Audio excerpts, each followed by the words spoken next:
Hello, it's Judith here. And as I make this recording, ready for Monday, it is sunny. Most schools have broken up for the summer.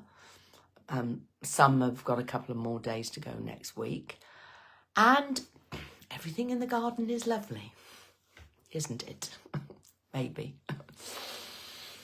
So when I was thinking about this topic and remembering back to when my children were younger, three things came into my mind on the negative side of the story.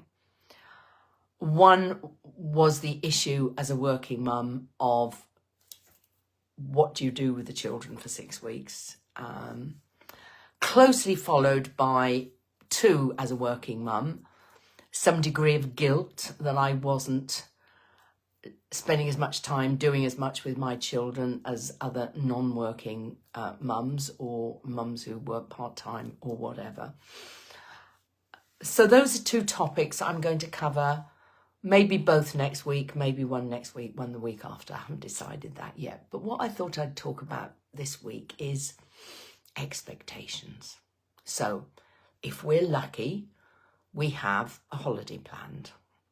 And we may have booked it some time ago. We may have been planning what we're going to do on this holiday. We've been buying clothes and talking about it and getting really, really excited because it's going to be perfect, isn't it? Maybe. It's not as bad as Christmas, but it could come quite close. So let's take your British standard family of 4, and they all live in the same house. But some of them go to school and some of them go to work. Maybe some of them work from home. If they're younger, they may go on play dates. Parents may go out on their own in the evenings. Older children will go off and do their own thing.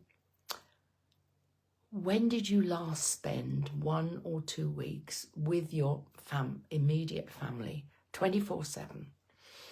And the answer probably is the last holiday, which was possibly, depending on how many holidays you have, 6 months ago or a year ago. So, as I say, it's not as bad as Christmas because you're not all in the same house with other friends and relatives as well, and the weather's not nice and you can't go out. Hopefully you're somewhere where the sun is shining and you can do whatever it is you plan to do, and everything will be fine.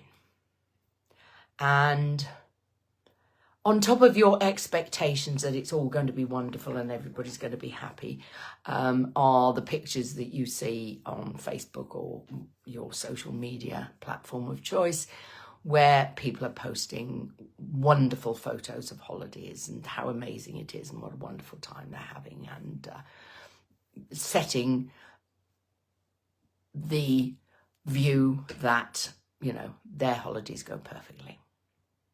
Bet they don't. I cannot remember one holiday where there was not some, at least one incident, and generally more. There is the travel, first of all. So we used to, for most of my children's childhood, we would tow a caravan all over Europe. So we would do long journeys. So you get irritability because they're stuck in a car. You may be flying abroad, in which case airports will be really, really busy. Planes will be delayed or cancelled. And, everybody gets a bit fractious, not just the children, but the parents as well. And when you get there, maybe the accommodation, the hotel, the wherever you're staying is not as nice as you hoped it was, and there is a whole load of things that go wrong. Now, I deeply, deeply hope that none of these things happen to you and everything goes smoothly and your accommodation is perfect. And even if you're in this country, the sun shines and it's lovely weather. Even then, to be together all the time when you don't normally spend that amount of time together can lead to difficulties. People want to do different things. Kids are staying up later, so they're tired and irritable. It's really hot, so they're tired and irritable, etc., etc. So I'm not saying don't go on holiday. I'm not saying don't look forward to it. What I am saying is set your expectations at a reasonable level. Do not expect everything to be joy and delight from the moment you pack the suitcases and leave the house till the moment you return and unpack them, because that's an unrealistic expectation. Let's hope the incidents that you have are few and far between and easily recovered from. You will know your family. You will know the things that are likely to trigger people. So have a think about how you might handle that situation. What would be the best thing to do if one child wants to do X and the other wants to do Y, or if they get tired and irritable because it's hot and they're hungry and they didn't have enough sleep last night, or whatever. Plan ahead for things going wrong and think about how you're going to handle it, because you're probably hot and tired and hungry at the same time. So 2 things really. Set your expectations to reasonable. Mostly it'll be fine. There will be the occasional incident.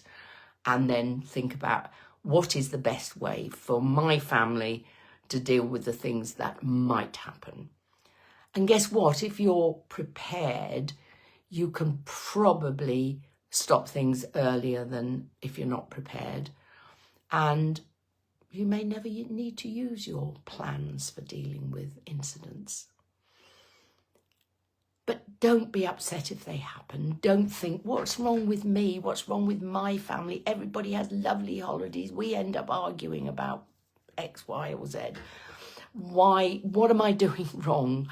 You're doing nothing wrong. You're just being a normal human being in a normal family where things don't always go according to plan. My kids delight, I mean, they're grown up now with children of their own, but they delight in telling the story of when we went to Siena to watch the Palio, which is a horse race, round square, famous. Now, unless you're well connected, you are standing in the middle of the square. The balconies of the houses are reserved for people who know people. You have to get in there early in order to get in. It's Italy, it's August, it's hot. And when you're in the middle of the crowd and you're like me, you know, I was probably 5'5.5" then, maybe even 5'3". You'll have to translate that into meters. I can't do that. And I was hot and I was thirsty and I had a little tantrum and sat on the floor and said, this is absolutely pointless, because when they eventually appeared and did this race round the square, all I could see was the pennants going round. I couldn't see horses, I couldn't see people, I couldn't see anything. And I'd had enough. So I just sat on the ground, and I didn't quite stamp my feet, but I just said, I am never doing this again. So I was the incident in that case, because, it all seemed rather pointless activity. And I can think of other ones as well. But as I say, the kids really enjoyed telling the story. But I can tell similar ones back about them losing it for whatever reason. I remember my daughter coming back in tears because she'd lost her Foxy, which was an inflatable thing that she was in the sea with Daddy, and they'd let it go and hadn't been able to retrieve it. And so coming back in floods of tears because it was the most precious thing in the world at that moment. So stuff happens and it's normal, and whether it's you or them, it doesn't matter. So don't expect it to be perfect. Enjoy the good bits, because there mostly will be good bits unless something really bad happens, and just deal with the bad bits. And remember the good bits, unless you want to taunt somebody with the bad bits, as my children want to do. Okay, hope that's helped. And please just don't look at the pictures on Facebook. I bet if you post photos, you don't post the photos of the kids screaming or everybody looking harassed and tired. You post the lovely photos when you've got a drink in your hand and they've got an ice cream and everybody's smiling and it's all lovely. So, yeah, just accept that everybody's posting the good bits and not sharing the bad bits. But hope you have a wonderful holiday if you're going away. Hope it goes as according to plan as it possibly can. And as I say, it's mostly good. Enjoy, have fun. And that's me for this week. And I'll be back next week with what the hell do I do with the kids during the holidays, and how do I stop myself from feeling guilty because I'm working. Okay, you take care, and I'll see you next week. Bye.